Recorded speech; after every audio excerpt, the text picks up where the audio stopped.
Queria saber quantos eles são, porque eles estão num número bastante reduzido.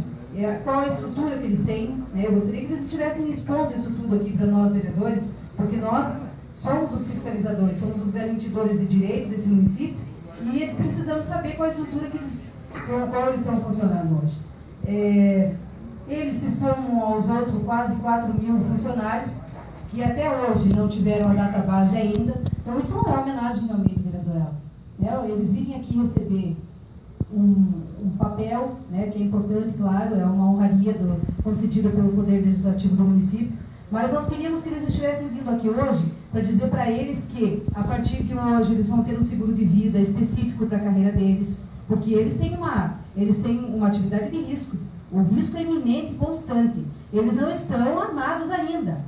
A nossa guarda, infelizmente, eles enfrentam qualquer tipo de perigo, qualquer tipo de bandido, e muitas vezes fazem o trabalho da Polícia Militar, da Polícia Civil, sem armamento nenhum.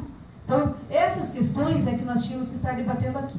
Quando a gente fala que, ao invés de conceder honraria, de conceder homenagens, nós queremos discutir os problemas da cidade, é nesse sentido que eu estou falando. Então, nós estamos aqui, reconhecemos sim o trabalho de todos eles, dos 4, mas de todos eles, e dizer que vocês são, das categorias da Prefeitura Municipal de Colombo, uma das mais importantes, sem dúvida nenhuma, e recebem, sim, todo o nosso respeito, toda a nossa admiração e todo o reconhecimento, não só através da homenagem. Nós queremos também reconhecimento com estrutura, reconhecimento salarial na vida de vocês. E obrigada por vocês terem se empenhado tanto para estar fazendo esse curso e pelo empenho que fazem diariamente em prol da nossa população.